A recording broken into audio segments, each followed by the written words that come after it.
Hello again YouTube, welcome back to Richmond. A little bit of an update for you this week. I know I've not posted a video for a week or two. Excuse me. We've been progressing with the point rodding, so if we start here at the furthest point away from signal box. We started this rodding a couple of weeks ago, if you remember one of my last updates. We'd got about that far with it, I believe.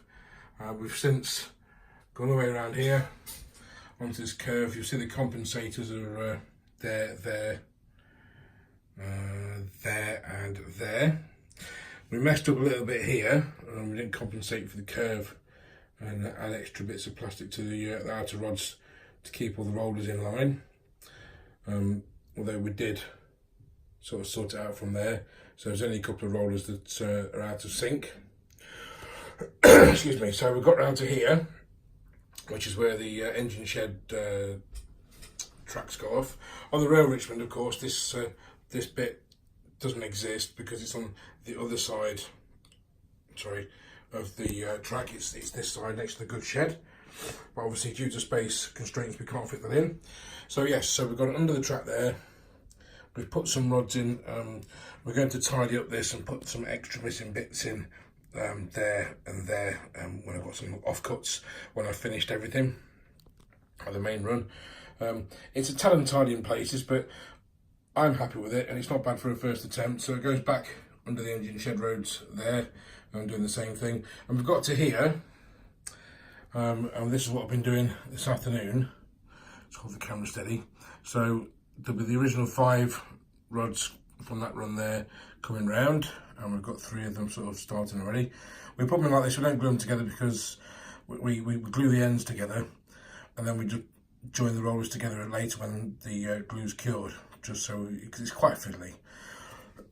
Right, so we've started with this one here. This is this point here, a rod going under there to the crank, and that will come sort of on this side of that roll there, then between that one and that one. So that's the facing point lock there for the platform 1 and 2. No, sorry, for the platform 1 main-to-main crossover. So it needs 2 rods, 2 cranks, one for the facing point lock and one for the actual point actuating lever itself. So that will take us up to about 8 rods, 9 rods. So we come around here. We've got, like I say, the crossover here. So there'll be another facing point lock there, and there'll be another one there. So this point here and this point here will be operated off the same rod, which is that one. So the rod here will join up with that one somewhere down there, and this point here and this point here will obviously, the facing point lock and the operating rod will share the same rods with the facing point lock here, so they'll join up just there, like on the real thing. So by the time we get to the signal box, we'll have about 12 or 13 rods in the run, so it'll be quite chunky, and we just need to devise some kind of cowl over the bottom part of the signal box where the rods will disappear inside it. And I did hit up on another idea to represent the signal wire stakes. I bought a pack of matchsticks. Now they're probably a little bit overscale, but if we cut them down into, I don't know, 3s, or cut them in half, drill a little hole in the baseboard and just glue them in,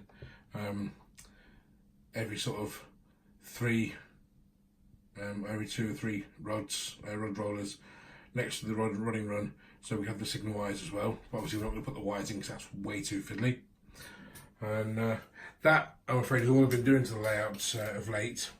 Although you have seen the roof, which is, I did toy with the idea of making a new roof and using wire trusses and soldering them together, but it'd need a good 100 trusses, and I haven't got the time to do it, so it's going to stay as it is for now. And eventually, when I've got the time, we can use some microstrip to make glazing bars for the glazing, and we may even weather it a little bit as well, just to tone the brightness down. Although you can see inside the train shed quite well. There's some shading and shadow and light being thrown through the glass onto the DMU. So yeah, so the task is over the next few days to finish the rodding run over to the signal box, but we're fast running out of cranks and downset drives and stuff, so we may have to order another point rodding kit. Those of you that are thinking of installing point rodding, yes, it is quite fiddly, but obviously, as you can see, it's well worth the effort. It does consume a lot of kits though. I bought the starter pack and the extension pack thinking, oh, that'd be plenty. I've now gone through, I've got a 5th pack down here waiting to be used. That will be used eventually because we've got 12, 13 rods at a time.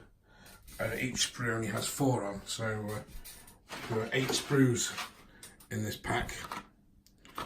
I've got 3 sprues left there, so we'll get through them pretty quickly, and we've got some there just bundled up waiting. I'll need some offcuts, like I say, to finish off the where it goes into the track. So hopefully I'll finish that later this week, probably tomorrow or Friday, and then you'll be able to see the results in a later update.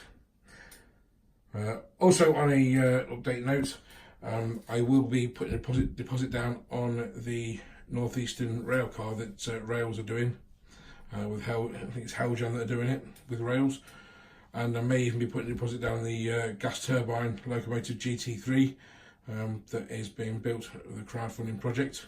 So hopefully when they're ready and paid for, you'll see them on the layout. Bye for now.